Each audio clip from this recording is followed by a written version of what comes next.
How do you keep a woman attracted? How do you make her loyal forever? Do you have to be a bad boy? Do you have to be a nice guy? What is the ultimate solution to keep a woman attracted? Now, man, I've been a nice guy and I've been a bad boy / macho, and I'm gonna give you the unfiltered truth of what women truly want in order for you to make her the most loyal and most attractive being ever, and she's gonna treat you like a king after you've watched my video today and implemented all the things that I'm gonna teach you today. And I'm gonna teach you everything you need to know about true female nature and true female primal desires. So truth number one is never listen to what a woman says she wants, only listen to what she responds well to. And that is a lesson that I had to learn the hard way, bro. I know a lot of you have experienced women or have come across women who say like, I love nice guys, where's my nice guy, where are all the good men, only for them to cheat on the nice guy and cheat on their so-called good men. And that creates a mind fuck or a clusterfuck in us men's brains, because we start to realize what women say cannot be taken at face value. Now, are women liars? No, not really. But women are humans and they are flawed, simply just like us men. Now, women are exactly like us men, driven by pure primal desires, by unconscious desires. And that's why a lot of the things that women say they love in a man will not make any sense, because they will sleep with the complete kind of opposite of men they claim to actually be attracted to. So why is that? For two reasons. So number one, as I said, unconscious primal desires and cultural pressure. Let's say you as a man, I'm sure a lot of you have watched porn, but you will not tell a girl that you've watched porn, and you will not openly admit that you've watched porn, because yeah, you'll feel embarrassed and ashamed. So there's this primal desire that you have to beat your meat, because your sexual lust has overcome you, but you will not walk around in the street and yell and tell everyone that you like this, because you are afraid of judgment and afraid of being shamed. For women, it's the same thing, but in a different domain. They have lots of unconscious primal desires that they would love to live out, but because of cultural stigma, they are not feel safe enough. They don't feel safe enough to share this. That's why you'll see like the craziest, wildest fantasies that women search for on the hub. Like, I can't talk about it openly on YouTube, but there are crazy, wild searches that women look for on the hub. It makes your search history on the hub look tame. Trust me, man. And the reason why those hub searches reveal like your truest primal desires and a woman's truest primal desires is because you're doing it in secret. You believe no one's watching, right? Even though like everyone's watching online, but different story. The reason why the hub searches are the greatest insights into a man's or a woman's primal desires, because we feel like no one's judging. We feel safe, so we reveal our truest self. I've been with countless women who said they will never kiss me on the first date, who said they will never sleep with me on the first date. And they also said on the date that they will never entertain a relationship with me, only for them to kiss me on the first date, sleep with me on the first date, get in a relationship with me on the after the not the first date, but after a few dates. So are women liars, or is it simply because in that moment they were too afraid to reveal their truest primal desires, or maybe they were shit testing me? But fundamentally, I learned very quickly that women will never truly say what they truly want. So that's why I started purely looking at what women respond well to. It's the same in my relationship right now. Sandra said, hey, don't become too big. Don't train too hard. I like you with body fat percentage of 18%. Oh, I like cuddling, yada, yada, yada. I like your love handles. And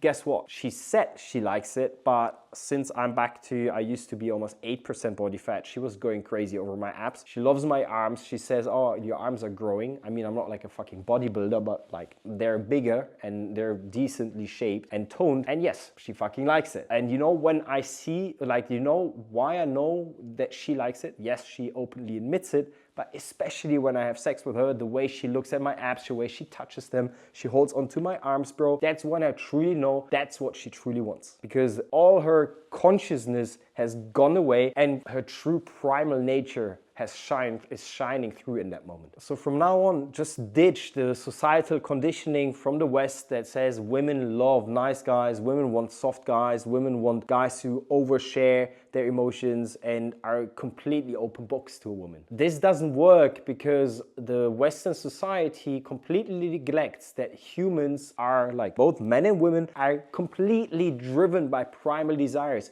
We have this version of an ideal self that we would like to be the superhuman being that is completely rational and is not driven by primal desires. But the Hub is disproving this theory. Look at how much money people spend on stupid things. Again, disproving this theory. If people would not be driven by primal desires, we wouldn't have things like impulse buys in the supermarket. You know, we wouldn't have people who would be struggling with sticking to good habits, and we wouldn't have women date bad boys because it's an irrational choice. But fundamentally, we are not driven by logic. We are purely driven by psychologic, so our irrational primal desires. So when it comes to women, ditch anything that you've been conditioned with to believe about women being innocent, flawless human beings that are good girls. Bullshit, bro. Women are the baddest, naughtiest human beings I've ever experienced and are wilder than you think, bro. So when it comes to attraction, bro, like our brain has not really much evolved over the last couple of years, last couple of thousands of years, which means that women still respond well to the things that they were responding well to thousands of years ago. So if a woman thousands of years ago was attracted to men that make her feel safe physically and emotionally, she will still feel attracted to that today, bro. Because her primal brain has not changed and 99% of our choices are driven by a primal brain, bro. If she was not attracted back in the days to a guy that put her at risk like her physical safety at risk, she will not be attracted to a guy that puts her physical safety today at risk, which means she's not going to be attracted to a bad boy. She's not going to be attracted to a nice guy because both can't keep their fucking temper under control. They both lose their shit. And that makes her feel physically as well as emotionally unsafe. Women in relationships will also say, please be more gentle with me. Please be nicer with me. Please open up more with me. But then when you are in bed with her, she's gonna get bored with you when you are like not fucking her brains out, bro. I've slept with girls who were engaged, and you can think of me whatever you want, and they fucked me, or like I fucked them, because they said their boyfriend was just not giving her what she wanted. He was too gentle, he was too much of a pussy, he was too much of a softie, and they enjoyed sex with me much, much more because, guess what? Fucked her brains out and she could play out her bad girl, her naughty side with me, which she couldn't do with her boyfriend or fiance because he was just too tame. He was a little bitch, he was a Kevin. Lesson number 2, you must always control the frame of the relationship. So first of all, let's understand what frame actually means in the context of a relationship. When you think of frame, think of it as being a castle. So imagine your relationship has the form or the shape of a castle. Now, anyone who's an inhabitant of that castle will follow the rules of that castle and will follow the leader of that castle. And the leader is always the king. The king has a council which also consists of his queen. The queen and his council and the inhabitants of that relationship, and let's just assume that all of them are your woman, none of them will be following a leader that is weak. The moment a leader is weak and shows signs of weaknesses, the castle and the rules of the castle and the quality of life in that castle go to absolute shit. That metaphor or analogy is perfectly summarizing how a relationship will go to shit once the leader is weak, and the leader has always to be the king. The leader of a castle cannot be the queen. A relationship has only place for one queen and one king, not two kings, not two queens, which means there has to be a masculine and a feminine in the relationship. And she better not be the fucking king, and you better not be the fucking queen. So generally the dynamic on the top level between or in a relationship, between the relationship of a king and a queen, for instance, is that the king takes the ultimate decisions, but he will always have the best interests of the queen in mind. He will also ask the queen for support. But only because he asks for support doesn't mean that he's giving up frame. That doesn't mean that he's suddenly not the leader in the relationship, because that's what a lot of guys in the red pill or manosphere get completely wrong. They think that only like that asking for advice is weak. which is not. It's bullshit. That's a trauma response if you think that you can get through life all by yourself without anyone's help. So coming back to the initial point, no one will want to follow a weak leader. A queen will only be with a strong king, not with a tyrant and not with a weakling. So what are the two ways? What makes you a tyrant and what makes you a weakling? So first of all, let's focus on a tyrant. A tyrant is someone who dominates the castle. So let's stick with this castle analogy. He has strict rules, there's no empathy, everything is super rigid, everything's super controlled, there's no freedom for anyone in that castle, and the queen is being seen as a servant rather than a queen. She has to do as he pleases. That's the definition of a tyrant, a dictator.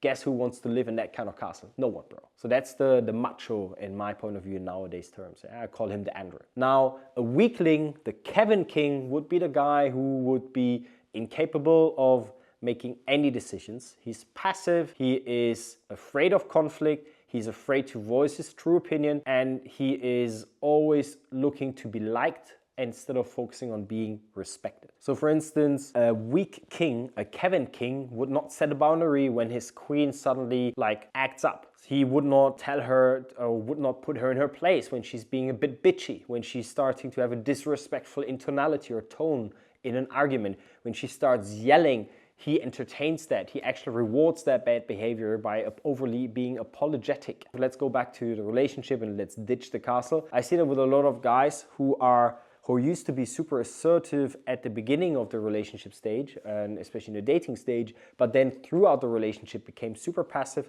super non-assertive, and super needy and clingy and overly apologetic. So things like she comes home and she's in a bad mood, and then Kevin would go try to fix her mood because he thinks it's his responsibility that she's in the bad mood, instead of seeing her as a fucking functioning adult who can actually regulate her own mood by herself. Kevin is also the kind of guy in a relationship who stops leading, he stops making decisions. Simple things like, hey, where should we go eat? Can you help me with XYZ? He wouldn't make any demands anymore. He would be overly polite because he thinks that he comes second. He would put his needs below hers. And the thing is, women are naturally absolutely turned off by men who cannot stand up to them. Why? Because if you signal to her, if you convey to her that you cannot stand up to her, it means that you will never be able to stand up for her. That's what she subconsciously thinks. That's what her primal brain thinks and interprets into your lack of action, lack of masculine action. So what are actually the signs that your relationship is depolarized, that you do not hold the masculine frame of the relationship? Quite simple, bro. She's nagging, she's bitchy, she says you never support me in the household, even though you actually support her in the household. She says that you're never there for her, you never listen to her, you never get sex, she rejects intimacy, emotional intimacy, or even physical intimacy. Those are all signs that she does not respect you anymore and that you've lost frame. Because remember, no one would follow, or no one would disrespect a strong king, because a strong king would not tolerate that kind of behavior. This is going to be a bit of a painful quote, but women in a relationship are ultimately your mirror. So whenever she is being a bit more masculine or more bitchy and creates more drama, that means that you are stepping away from your role as a masculine leader and you've become more feminine, more passive, and she has to balance, compensate for your lack of masculinity, and that's when she starts shit testing you. Because fundamentally, you cannot expect a woman to respect you when you don't even respect your own needs in the relationship. And that leads me to lesson number 3, which is the ultimate denominator of a good relationship, is where you are unapologetically you yourself, authentically yourself. You say what you mean and you're rational. You have this kind of attitude of, yeah, you don't like it, there's the door, right? Okay, this sounds a bit harsh, but what I see in a lot of men is that they are so afraid of voicing their true opinion because they are so addicted to their partner's female approval that they completely sacrifice their balls. So fundamentally, the thinking has to shift. And in your relationship, if you want your dream relationship, you have to be authentically you. So you have to also know what you actually want and who the fuck you are deep down. So if you're struggling to know who you are deep down, I would actually start asking myself, who do I never want to be again? What is a kind of role model I never aspire to be because I don't like that person? And then maybe pick out a role model that you actually like, that you look up to, and ask yourself, okay, what are the traits of this kind of role model? How does he show up every day? What kind of skills has he? What kind of habits does he potentially have? And then you just map that out, and then you just fucking follow those habits and those traits and acquire those skills. That's how you fucking find out who you are. I believe that finding your purpose is super simple. It's actually finding out what kind of activities you enjoy and what kind of skills you enjoy acquiring, and that's it. And you just become obsessed over them. That's purpose, bro. Becoming the best possible version of yourself. As the Stoic says, arrêtez. Never stop being and striving to be your unapologetic self and the best possible version of yourself. Now, becoming your best possible version in a relationship also means that you have to start saying no when she doesn't want to hear that no. A lot of men have stopped thinking rationally in a relationship, and by rationally I mean that you shouldn't shut down your feelings, you shouldn't ignore your feelings, but you instead should acknowledge those feelings, but also realize that you are not your feelings. You have an opportunity or a responsibility. You can choose your response to whatever feelings come up. And especially in relationships, you have to make rational, sometimes difficult decisions that might hurt her. Yeah, so give you a quick example. I'm setting my business in Dubai. Sandra said, oh cool, I can't wait to travel to Dubai. And she sees it already as a holiday, where I told her no, I'm going to go there. It's a business trip. I'm going to go quick in and out, and that's it. You're not going to join me because I want to do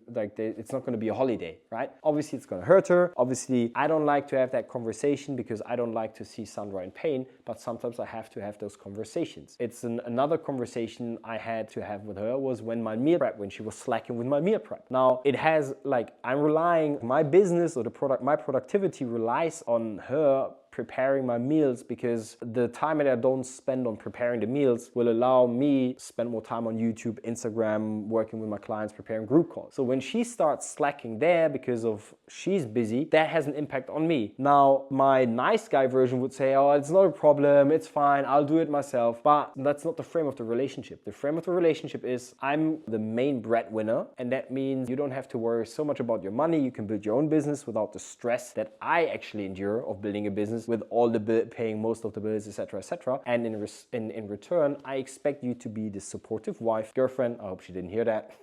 I expect you to prep my meals. If you don't follow through on the promises that you're making there's going to be a consequence, which is we're going to have a difficult conversation. And that means that is a true sign of masculine strength, because I put my needs above hers, but me having that conversation might hurt her. It's not bad. I know that us nice guys, we've been taught and conditioned to believe that only because we state an opinion that might be different to someone else's opinion, we suddenly are bad. If someone feels a specific way that is potentially negative about our opinion, that is bad. But that's absolute bullshit. It's such a feminine way of looking at things. Only because someone else has a different interpretation of what I said and it makes them feel a certain way, that is not my fucking responsibility. That's not my fucking problem. Obviously, unless I intentionally try to hurt them, which is harming. That's the difference actually between hurting and harming. That was a breakthrough for me. When you say something and you hurt them, but you don't have the intention to actually hurt them, but you know it might happen, that's absolutely okay. But if you say something to to hurt someone intentionally, that is harming. So that has the wrong, so it actually depends on the intention that you're having when you share something. So when I have a difficult conversation with Sandra, I don't enjoy those conversations. That means I'm hurting her potentially, but I'm not harming her, because harming someone, that's a dickhead move. That's a bad man's move. But still, I want to add some balance to this. Being unapologetically you doesn't mean that you're turning into a dickhead and then you should only put your needs first all the time. There are times where Sandra annoys me and her schedule is really annoying me, and I have to suck it up in that moment because her schedule interferes with mine. And in that moment, I just have to take a deep breath and say, you know what? I love this woman. She's always there for me, so I have to be there for her too. And sometimes you just have to fine tune and suck it up. A relationship is a two-way street, and it can't be a one-way street, because if it's a one-way street, that's the macho way, and that is not that's not sustainable. By the way, man, super random, but if you want to learn how to attract more high-quality women or build your high-quality relationship with your dream woman, then why don't we work together? I would love to be the guy who helps you achieve all the things that I just mentioned. All you got to do is click the link in the description below and apply for a call with me, and then we see if you're a good fit for my mentorship program. Would love to see you in there. And lesson number 4 is, and this is, I believe, one of the most valuable lessons that I can share with you today and that you will ever hear, I'm sure of that, is never fail a woman's ultimate shit test in a relationship, which is to tame a wild lion. Women have this messed up fantasy to like be with the wildest lion, with the like top guy, and then domesticate and tame this guy, only then to ditch him because yeah, he's too tame. It sounds so messed up. It's a crazy fantasy and it's just wild to like view it from a logical perspective, but actually when you like look at it from a primal perspective, it's like it makes sense, and it's a bit of a catch-22 because fundamentally every woman wants to be with a guy that is, in terms of hypergamous nature, like above her, like in terms of sexual market value, is at least equal or above her. But now once she's with you, she wants to make sure that she doesn't lose you, right? Because if there's one thing that women love is when a man is already like pre-selected by another woman, right? That's why women, or that's why I'm sure you've realized that, is the moment you are in a relationship, you suddenly get way more attention from other girls because yeah, it conveys that you've been pre-selected by another woman, which means you are attractive, or you suddenly become more attractive. Now, I want you to also sort of empathize a bit with women in that sense here, that her shit test of taming you is actually like, it's a very difficult like situation for her too, right? Because she wants to have this wild lion, but she also doesn't want you to be this super wild lion because otherwise she's going to risk losing you. So for her, it's like, how does she find the right balance, right? And unfortunately, a lot of women, because a lot of men are weak, they don't find the right balance and they tame this wild lion to such an extent that this wild lion turns into a little dog, a little puppy, and that's not what she signed up for, right? She signed up for the wild lion, not for the fucking little dog. So when she then suddenly sees you turning into a dog, a little dog, that conveys to her like, oh shit, he wasn't actually as strong and as masculine as I thought he was, or as much as he said he was, and I made the wrong decision. I'm gonna ditch him because yeah, I want to find the guy that's actually a true wild lion. So this female shit test, which is a nature's shit test essentially, I don't think it's bad. I think it's just a congruence test of your character. It just shows whether or not you're up to the task of being with a woman that wants to be with a wild lion, and she's gonna do anything that she can in her power to stay with this wild lion, and she's gonna be super loyal to this wild lion as long as he remains a wild lion. So for you as a man, you fucking have to understand that you never should become this little dog, this little puppy should always remain at this wild lion level. I'm not saying that you should like cheat, you should like fuck around while you're in a relationship. I think that is a complete miscued perception that a lot of the red pill community has sort of conveyed. But like, you can still be a wild lion while being loyal to her, because fundamentally, and this is a bit of a tangent here, but a lot of guys think that, oh, like women are so transactional and they only stay with you when you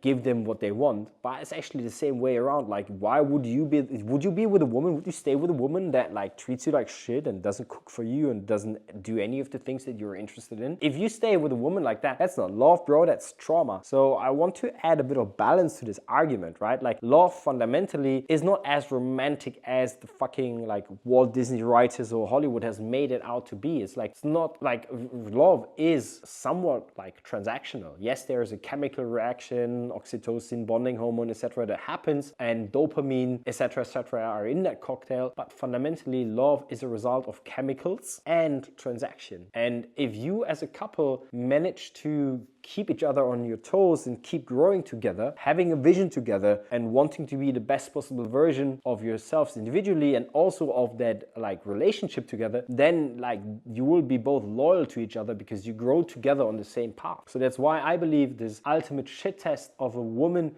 which is to tame you, is actually a blessing in disguise, because it makes sure that once you like prove to her and show to her that you're always this wild lion, she'll never leave you, but that also requires you to step up and be on your game. And when you are on your game, she's gonna be on your game, you know, because she knows that if you're too much on your game, she's gonna lose you. How does a woman actually like try to tame you like throughout the relationship in subtle ways? It's like, I see it a lot with Latina women. They try, like, Latina women feed their men well, right? Why do they do that? Because the bigger and fatter you are, the more unattractive you are to other women. Then a lot of women will encourage you to become a bit soft, cuddle, spend more time in bed, that, cuddle a bit more with her, have more sex with her. Because if you have sex every single day, and I've had periods where I had sex every single day, you deplete yourself of your life force. You become more tired, you're not as productive, and you start slacking on your purpose, which will have an impact on your business. And see how women are almost like sirens. They're like this beautiful temptation, and I would believe it's nature's ultimate test of a man's character and a man's fucking masculinity. And speaking of masculinity, a woman will also test like your masculinity in like other ways. Like she's gonna ask you like, hey,